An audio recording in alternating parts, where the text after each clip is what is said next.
कल्पना कीजिए कि आप एक बस या पब्लिक ट्रेन में हैं। आप अपने फ़ोन पर एक एसएमएस का जवाब दे रहे हैं और अचानक किसी ने आपको पीछे से धक्का दिया। आपका फ़ोन आपके हाथ से गिर जाता है और उसकी स्क्रीन टूट जाती है। अब आपका भाव कैसा होगा? क्या आपको गुस्सा आएगा? हेलो दोस्तों, विजुअल डिज़ाइनर्स के एक और वीडियो में आपका स्वागत है। हमें होम्योपैथी रूब्रिक्स के विषय पर चर्चा करने के लिए कई सुझाव मिले। आपके सुझावों का सम्मान करते हुए हमने इस वीडियो को गुस्से के भाव या इमोशन, एंगर और इससे जुड़े हुए कुछ मेजर रेमेडीज़ के विषय में बनाया है। हमने यह वीडियो बहुत मेहनत से बनाया है। यदि आप इसे अंत तक देखेंगे तो हमें बहुत खुशी मिलेगी। पर यदि आपके पास टाइम नहीं है तो आप अपनी रुचि के अनुसार वीडियो में टॉपिक्स को देख सकते हैं। प्रत्येक टॉपिक के लिए डिस्क्रिप्शन में एक टाइम स्टैम्प दिया हुआ है। इस वीडियो में डिस्कस की गई कई सारी रेमेडीज़ की फुल ड्रग पिक्चर को भी हमने अलग अलग वीडियोस में बनाया है। इन वीडियोस के लिंक भी आप नीचे दी गई डिस्क्रिप्शन में देख सकते हैं। तो सबसे पहले जो सवाल दिमाग में आता है उसी से शुरू करते हैं। हम एंगर के बारे में क्यों पढ़ रहे हैं? Why are we studying about anger? How does it relate to homeopathy? Homeopathy से ये कैसे संबंधित है? होम्योपैथी डॉक्टर या कोई अन्य व्यक्ति जो बीमारी का इलाज करना चाहता है, शरीर में एक संतुलन लाना चाहता है, वो इस उद्देश्य के लिए भावनाओं की भूमिका को नकार नहीं सकता। होम्योपैथी में हम एक व्यक्ति में बीमारी का अध्ययन नहीं करते, बल्कि बीमारी में व्यक्ति का अध्ययन करते हैं। We do not study a disease in a person, rather the person in disease. यह प्रिंसिपल बहुत इम्पॉर्टेंट है, इसीलिए किसी व्यक्ति की भावनाओं और व्यक्तित्व को समझना बहुत ज़रूरी है।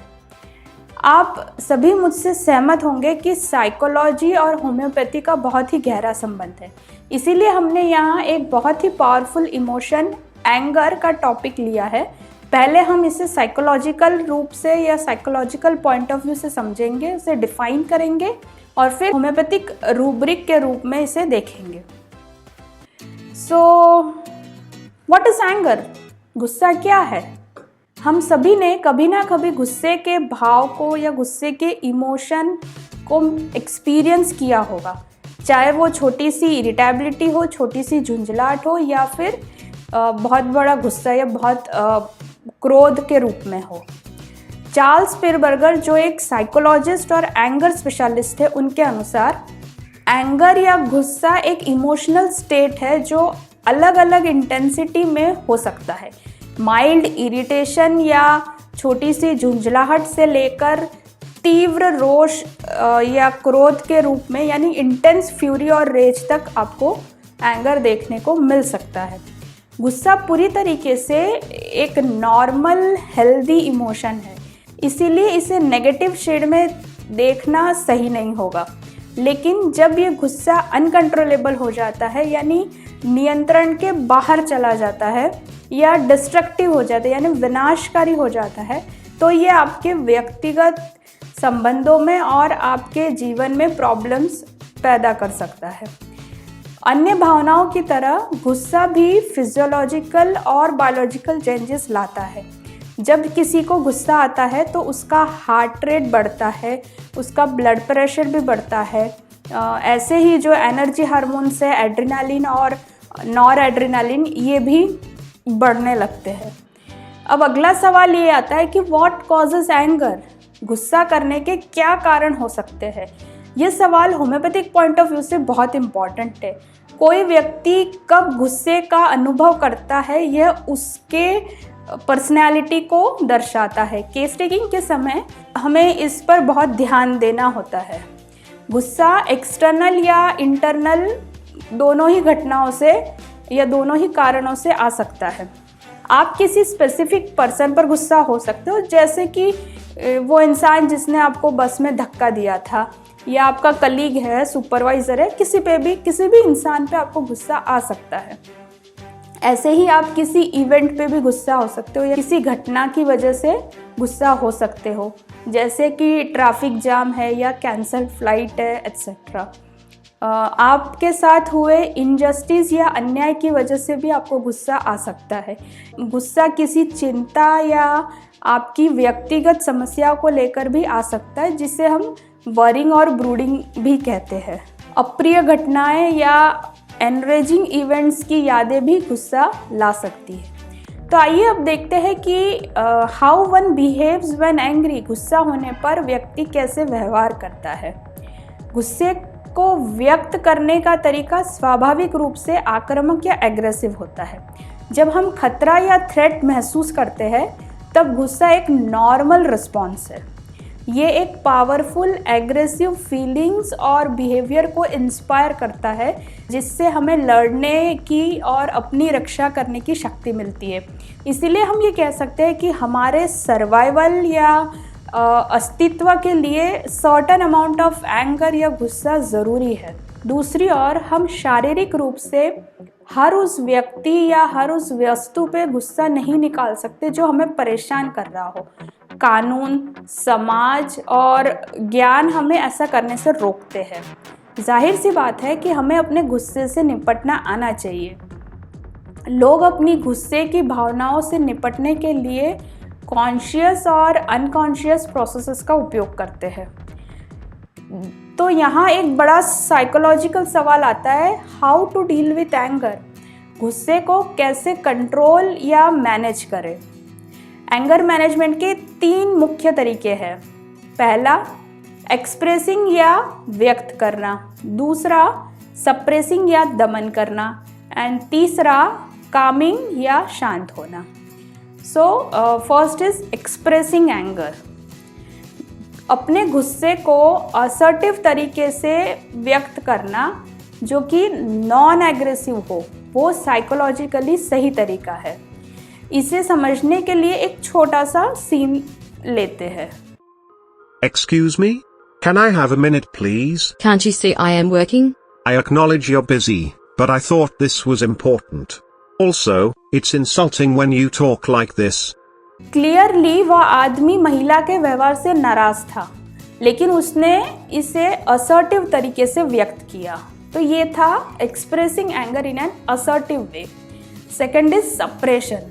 गुस्से को दबाया जा सकता है, लेकिन मॉडर्न साइकोलॉजिस्ट बताते हैं कि गुस्से को सप्रेस करने के कई हार्मफुल इफेक्ट्स हो सकते हैं। दबाया हुआ गुस्सा एक अन्य आउटलेट ढूंढता है, जैसे कि कोई फिजिकल सिम्टम या अंदर ही अंदर गुस्से का बढ़ना। कई ऐसे एक्सपर्ट्स हैं जो मानते हैं कि गुस्से को दबाकर या सप्रेस करके एलिमिनेट या मिटाया नहीं जा सकता। सप्रेशन केवल गुस्से को छुपाता है और इसे रिप्रेशन भी कहते हैं। इस प्रकार के रिस्पॉन्स में खतरा ये है कि यदि गुस्से को आउटवर्ड एक्सप्रेशन नहीं मिलता तो आपका गुस्सा भीतर की ओर मुड़ सकता है। ऐसी स्टडीज़ भी है जो सप्रेस्ड एंगर को कई सारी मेडिकल कंडीशन से लिंक करती है, जैसे कि hypertension, coronary artery diseases, eating disorders, depression और यहाँ तक कि कैंसर भी। कई सुसाइड केसेस भी एंगर सप्रेशन से जुड़े हुए होते हैं।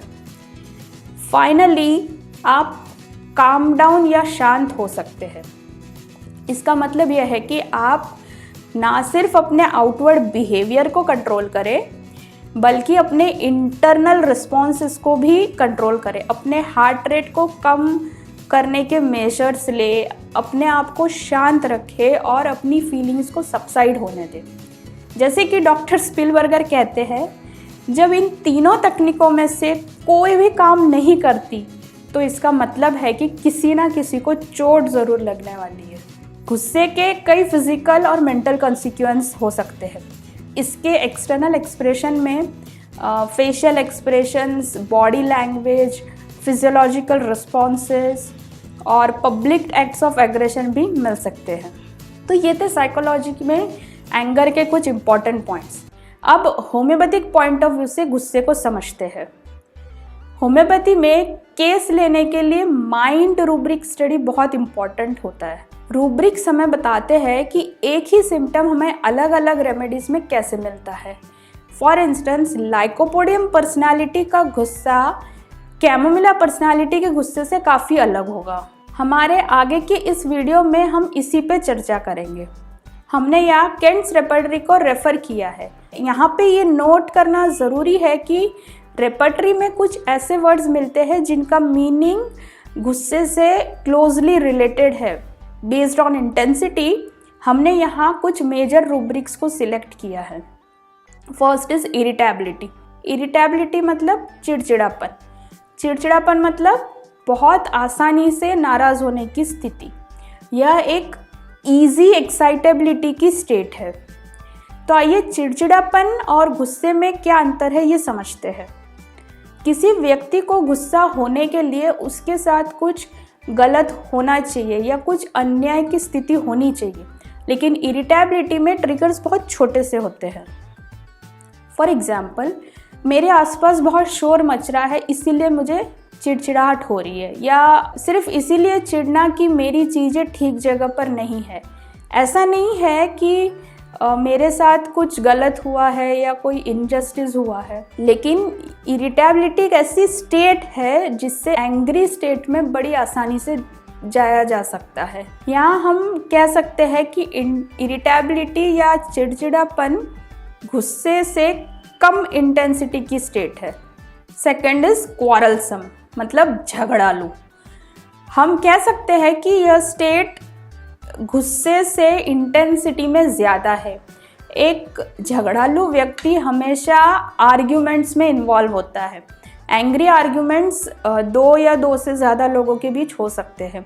इस टाइप के लोगों में गलतियां निकालने की टेंडेंसी होती है। बेसिकली जब कोई व्यक्ति जल्दी झगड़ा या डिसएग्री होने की टेंडेंसी रखता है तो उसे क्वारलसम कहते हैं। Third is raise. रेज मतलब क्रोध। क्रोध गुस्से की हाईएस्ट इंटेंसिटी की स्टेट है। इसमें वायलेंट और अनकंट्रोल्ड गुस्सा होता है।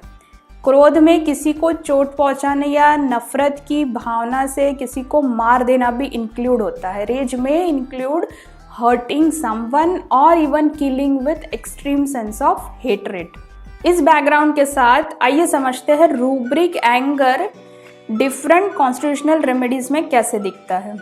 इस वीडियो में हमने 14 मेजर रेमेडीज ली है जो रूब्रिक एंगर में आती है। इन 14 रेमेडीज को एक यूनिफॉर्म तरीके से डिफरेंशिएट करने के लिए हमने 3 पैरामीटर्स बनाए हैं। ये पैरामीटर्स है basic nature of personality, anger trigger and behaviour when angry. तो पहली रेमेडी से शुरू करते हैं, that is arsenic. Arsenic personality के लोग इंडिपेंडेंट नेचर के होते हैं। वे जो सोच लेते हैं उसे फिर बदलते नहीं हैं।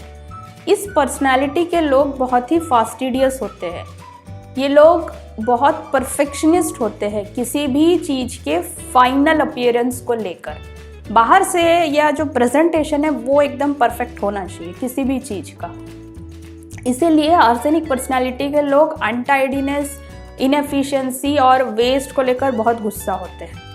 सोफिस्टिकेटेड आर्सेनिकम्स जो होते हैं ज़्यादातर अपनी इरिटेबिलिटी और गुस्से को सप्रेस करने की कोशिश करते हैं। इस एंगर सप्रेशन की वजह से उनके स्वभाव में एक कड़वाहट या एक बिटरनेस आ जाती है।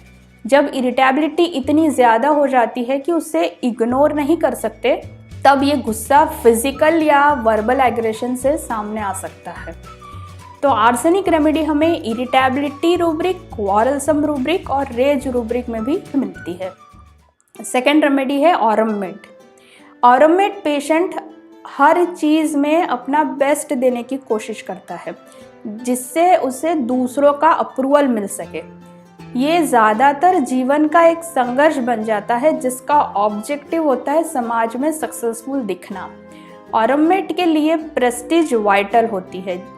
उससे जुड़े हुए लोग उसे इंटेलिजेंट, ऑनेस्ट और रिस्पॉन्सिबल पर्सन मानते हैं। क्योंकि ऑरम अपनी प्रेस्टीज या प्रतिष्ठा को बहुत इम्पोर्टेंस देता है, इसीलिए वो क्रिटिसिज्म को बहुत सेंसिटिव भी होता है। यही रीज़न है कि ऑरम को क्रिटिसिज्म से गुस्सा आता है। क्रिटिसिज्म या आलोचना दूसरों का डिसअप्रूवल दर्शाते हैं। उसे लगता है कि उसे कॉन्ट्राडिक्ट या रिजेक्ट किया जा रहा है। इसे वो अपनी प्रेस्टीज पर एक दाग के रूप में महसूस करता है। क्योंकि औरम एक बहुत ही कंट्रोल्ड व्यक्ति है, इसीलिए वह अपने एंगर को सप्रेस करता है। लेकिन जब वो अपना टेम्पर खो देता है तो उसका गुस्सा बहुत पावरफुल होता है। लेकिन चूँकि वो एक बहुत ही सेंसिटिव इंसान है, गुस्सा करने के बाद वो बहुत गिल्टी भी फील करता है। इसीलिए हमें औरम इरिटेबिलिटी और क्वारलसम रूब्रिक में मिलता है, पर रेज में नहीं मिलता। नेक्स्ट मेडिसिन है कॉस्टिकम। कॉस्टिकम इंडिविजुअल्स को दूसरों की तकलीफ़ों के लिए बहुत एम्पैथी होती है, उनमें डीप सेंस ऑफ जस्टिस होता है और वे कम्युनिटी में से अन्याय को ख़त्म करने की कोशिश करते हैं। कॉस्टिकम दूसरों के दर्द और अन्याय के प्रति इतना सेंसिटिव है कि उसे पर्सनली उस इनजस्टिस का शिकार होना ज़रूरी नहीं है। कम्युनिटी में हो रहे इनजस्टिस ही उसके गुस्से का कारण होते हैं। वे सोसाइटी के बेनिफिट के लिए रिबेल या विद्रोह करते हैं और अन्याय के खिलाफ लड़ना शुरू करते हैं। महान क्रांतिकारी लोग यूजुअली कॉस्टिकम पर्सनालिटी को बिलोंग करते हैं। कॉस्टिकम रेमेडी हमें इरिटेबिलिटी और क्वारलसम रूब्रिक में भी मिलती है। Next is chamomilla. इस पर्सनालिटी के लोगों का नेचर डिस्क्राइब करने के लिए हमें दो शब्द को कंसीडर करना होगा। First is sensitivity and second is pain. Chamomilla अपने आसपास के हर इम्प्रेशन को लेकर बहुत सेंसिटिव होता है। इस तरह की सेंसिटिविटी का मेन रीज़न होता है दर्द, इंटॉलरेंस टूवर्ड्स पेन। कैमोमिला थोड़ा सा भी दर्द बर्दाश्त नहीं कर सकते। फॉर एग्जाम्पल, एक छोटी सी खरोंच या छोटी सी चोट भी उनके लिए बहुत पेनफुल होती है। वे अपने हर पेन को लेकर बहुत इम्पेशेंट और सेंसिटिव होते हैं, हमेशा इसकी शिकायत करते रहते हैं। इसीलिए कैमोमिला को दर्द के समय गुस्सा आता है। इरिटेबिलिटी इतनी ज़्यादा होती है कि थोड़ा सा पेन भी बहुत ज़्यादा महसूस होता है और सफरिंग्स लाता है। ऐसे समय में उनसे बात करने पे या उन्हें इंटरप्ट करने पे भी उन्हें गुस्सा आता है। उनका गुस्सा बहुत हिंसक, बहुत वायलेंट होता है। गुस्से में वे किसी को भी मार सकते हैं या अब्यूज़ कर सकते हैं। गुस्से में वे बहुत असभ्य और अनसिविल हो जाते हैं। कैमोमिला इरिटेबिलिटी, क्वारलसम और रेज इन तीनों रूब्रिक में पाया जाता है। Next is hyoscyamus. Hyoscyamus individuals में जेलसी या ईर्ष्या की भावना बहुत ज़्यादा होती है। ईर्ष्या मोह और हानि के भय के मेल से होती है, इसीलिए वे बहुत सस्पिशियस होते हैं। फॉर एग्जाम्पल, जब वे किसी रिलेशनशिप में बनते हैं तो उन्हें अपने पार्टनर पर धोखा देने का संदेह हो सकता है। जब हायोसियामस को संकेत मिलता है कि उसका संदेह या उसका शक सही हो सकता है तो वो बहुत गुस्सा होता है। लेकिन ये गुस्सा उसके पार्टनर पर नहीं बल्कि उस दूसरे व्यक्ति पर होता है। उसे दूसरे व्यक्ति से ईर्ष्या भी होती है। इस ईर्ष्या और संदेह के साथ इंटेंस एंगर और रेज भी होता है। उनका गुस्सा बहुत हिंसक, बहुत वायलेंट होता है। गुस्से में उन्हें किसी को मारने की भी इच्छा होती है। हायोसियामस इरिटेबिलिटी और रेज रूब्रिक में भी पाया जाता है। Next is Ignatia. Ignatia personality बहुत ही ओबीडियंट, क्वाइट और यील्डिंग होती है। ये लोग मॉरल इंप्रेशंस को लेकर बहुत सेंसिटिव होते हैं। इस मॉरल सेंसिटिविटी के कारण जब भी उनके साथ कुछ ऐसा होता है जो उनके मॉरल्स के अगेंस्ट है, जिससे वह रॉन्ग समझते हैं या इनजस्टिस मानते हैं, तो उन्हें बहुत गुस्सा आता है। लेकिन वो अपने गुस्से को सप्रेस कर देते हैं। जब सप्रेशन बहुत ज़्यादा बढ़ जाता है, थ्रेशोल्ड पार कर जाता है, तब इग्नेशिया बहुत कॉन्ट्राडिक्टरी वे में बिहेव करते हैं। वे डिफाइंट, इरिटेबल और क्वारलसम हो जाते हैं। इग्नेशिया रेमेडी इरिटेबिलिटी और क्वारलसम रूब्रिक में भी मिलती है। Next remedy is kali carb. Kali carb एक रूल बुक फॉलोअर होता है। किसी पर्टिकुलर टास्क को करने के लिए जो भी डिफाइंड मेथड्स होते हैं, कालीकार्ब हर एक स्टेप को डिलीजेंटली फॉलो करता है। वो ये एक्सपेक्ट करता है कि हर कोई उसकी तरफ बड़ी इंटेंसिटी के साथ डिफाइंड प्रोसीजर्स को फॉलो करे। जब कोई व्यक्ति डिफाइंड रूल्स को फॉलो नहीं करता, तब कालीकार्ब को गुस्सा आता है। यह गुस्सा उस व्यक्ति के प्रेजेंस में एक्सप्रेस नहीं होता जिस पर कालीकार्ब को गुस्सा आया है, बल्कि तब एक्सप्रेस होता है जब व्यक्ति एब्सेंट होता है, वे लोगों को कन्फ्रंट करने या उन्हें ये बताने में सक्षम नहीं है कि उनकी एक्शंस गलत है। काली काल्प रेमेडी हमें इरिटेबिलिटी, क्वारलसम और रेज इन तीनों रूब्रिक्स में मिलती है। Next remedy is lachesis. इस पर्सनालिटी के लोगों में इंटेंस जेलसी होती है। लैकेसिस लोग डिस्टिंक्टली ईगोइस्टिक होते हैं। इसके अलावा लैकेसिस को रेस्ट्रिक्शंस बर्दाश्त नहीं होते। इंटेंस जेलसी की वजह से उनमें इंटेंस एंगर और हेटरेट होती है। उनका ईगो हमेशा उन्हें क्रिटिसाइज होने पर गुस्सा दिलाता है और जब भी उन्हें किसी चीज़ के लिए रेस्ट्रिक्ट किया जाए तब भी उन्हें गुस्सा आता है। लैकेसिस का गुस्सा सडन और इंटेंस होता है। जब उनकी बात कोई काटता है तो वो फ्यूरियस और रिवेंजफुल हो जाते हैं। क्या आप गेस कर सकते हैं कि लैकेसिस हमें इरिटेबिलिटी रूब्रिक, क्वारलसम रूब्रिक और रेज रूब्रिक में से किस रूब्रिक में मिलेगा? आपने सही गेस किया होगा, ये हमें तीनों रूब्रिक में मिलेगा। Next remedy is lycopodium. Lycopodium individuals में लव फॉर पावर होता है। उनका एम्बिशन टॉप पे होने का होता है। वे खुद को इंटेलिजेंट समझते हैं और जो उनसे कम इंटेलिजेंट होते हैं उन्हें वे इम्प्रेस कर लेते हैं। ये लोग डिक्टेटोरियल और डोमिनेटिव होते हैं। ये लोग सुपीरियर्स के साथ बहुत सॉफ्टली बिहेव करते हैं पर इन्फीरियर्स के साथ बहुत हार्ड बिहेवियर होता है इनका। वे हमेशा ऐसे दोस्त बनाते हैं जो उनसे इन्फीरियर हो ताकि वे खुद टॉप पे बने रहे। इससे उनका ईगो बढ़ता है। जनरली उन्हें ये विश्वास होता है कि वे लगभग सारी बातों के बारे में सही होते हैं और इसीलिए वे कॉन्ट्राडिक्शंस बर्दाश्त नहीं करते। जब तक उन्हें डिक्टेटोरियल बने रहने दिया जाता है तब तक वे खुश रहते हैं, लेकिन जैसे ही कोई उन्हें कॉन्ट्राडिक्ट करता है या कोई उन्हें सिखाने की कोशिश करता है तो वे गुस्सा हो जाते हैं। इसीलिए हमें लाइकोपोडियम में एंगर फ्रॉम कॉन्ट्राडिक्शन देखने को मिलता है। इनका गुस्सा बहुत वायलेंट होता है। ये रूडली बिहेव करते हैं और बहुत कंटेम्पचुअस हो जाते हैं। लाइकोपोडियम रेमेडी इरिटेबिलिटी, क्वारलसम और रेज तीनों रूब्रिक में मिलती है। Next remedy is natrum mur. ये इंडिपेंडेंट नेचर के लोग होते हैं। इस प्रकार के लोग खुद को बहुत डिग्निफाइड पीपल या प्रतिष्ठित व्यक्ति मानते हैं। उनकी ये एक्सपेक्टेशन होती है कि हर कोई उन्हें उनके उचित स्तर का सम्मान दे और जब उनकी गरिमा को ठेस पहुंचती है तो वे गुस्सा हो जाते हैं। There is anger from indignation और फिर नाट्रम्यूर रिवेंजफुल हो जाते हैं।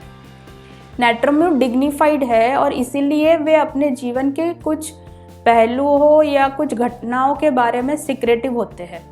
जब कोई इन टॉपिक्स पर नाट्रम से बार बार पूछता है और आंसर देने के लिए मजबूर करता है तो फिर नाट्रम को गुस्सा आता है। There is anger when obliged to answer. गुस्से में ये लोग वायलेंट हो जाते हैं। They walk the floor in rage और अकेले रहना चाहते हैं। नाट्रम्यूर रेमेडी बाकी के तीनों रूब्रिक में भी मिलती है, इरिटेबिलिटी, क्वारलसम और rage. Our next remedy is nux vomica. इनका दुनिया में सबसे आगे रहने का एम्बिशन होता है। नक्सवोमिका परफेक्शनिस्ट होते हैं। इस टाइप के लोग बहुत कॉम्पिटिटिव होते हैं, स्किलफुल होते हैं, लेकिन इम्पेशेंट भी होते हैं और अगर दूसरे लोग इनके परफेक्शन के लेवल के अनुसार काम नहीं करते तो ये लोग गुस्सा हो जाते हैं। नक्सवोमिका के गुस्से होने का एक और कारण यह भी है कि जब वे अपनी किसी काम में लगे हुए हैं या जब वे आराम कर रहे हैं तब अगर कोई उन्हें डिस्टर्ब करता है तो वे गुस्सा होते हैं। एंगर व्हेन डिस्टर्ब और इंटरप्टेड इस रूब्रिक में हमें नक्सवोमिका मिलता है।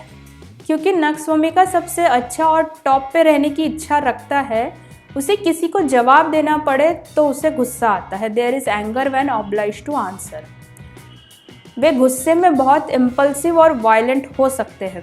गुस्से में वे चीज़ों को तोड़ फोड़ या पूरा डिस्ट्रॉय करना चाहते हैं। नक्सवोमिका इरिटेबिलिटी और क्वारलसम रूब्रिक में मिलता है। Our next remedy is sepia. Sepia personality का कैरेक्टरिस्टिक फीचर है उसका इंडिपेंडेंट नेचर। जब कोई सेपिया की इस इंडिपेंडेंस को नहीं समझता और कॉन्ट्राडिक्ट करता है तब सेपिया को गुस्सा आता है।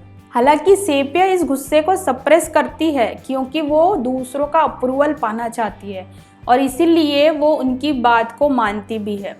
लेकिन कुछ केसेस में जब सेपिया को बहुत डोमिनेट किया जाता है तब वे डिफायंट हो जाती है, किसी की बात नहीं मानती और उसका गुस्सा इरप्ट होता है। सेपिया रेमेडी इरिटेबिलिटी और क्वारलसम रूब्रिक में भी मिलती है। और next remedy is Staphysagria. Staphysagria बहुत ही सिविल और डिसेंट होते हैं, मतलब कि बहुत ही सभ्य लोग होते हैं। वो वेल कल्चर्ड, डिग्निफाइड और एजुकेटेड होते हैं। उनमें एक जेंटलमैन की क्वालिटी होती है। वे ईगोइस्ट होते हैं लेकिन कंटेम्पचुअस नहीं होते। वो खुद को महान समझते हैं।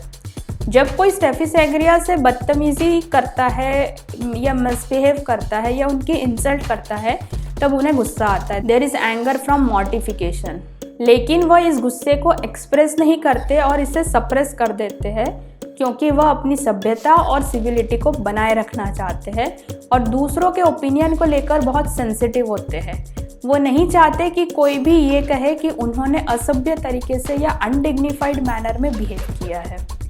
लेकिन गुस्से को लंबे समय तक सप्रेस करने के बाद एक लिमिट आ जाती है और फिर वे वायलेंट हो जाते हैं, चीज़ों को फेंकते हैं या उन्हें आग लगा सकते हैं। स्टेफिसैग्रिया इरिटेबिलिटी और क्वारलसम रूब्रिक में भी मिलता है। और next and the last remedy is sulphur. Sulphur एक बहुत ही ईगोइस्ट पर्सन होता है। खुद की नज़र में उसकी अपनी बहुत ऊंची इमेज होती है। उसे लगता है कि वो ग्रेटेस्ट फिलोसोफर है, सोचता है कि वह दुनिया की हर बात जानता है। वो एक फॉल्स फिलोसोफर बन जाता है। उसके अंदर एक फुलिश प्राइड और एरोगेंस आ जाती है। वो कभी अपने आप को इम्प्रैक्टिकल नहीं मानता।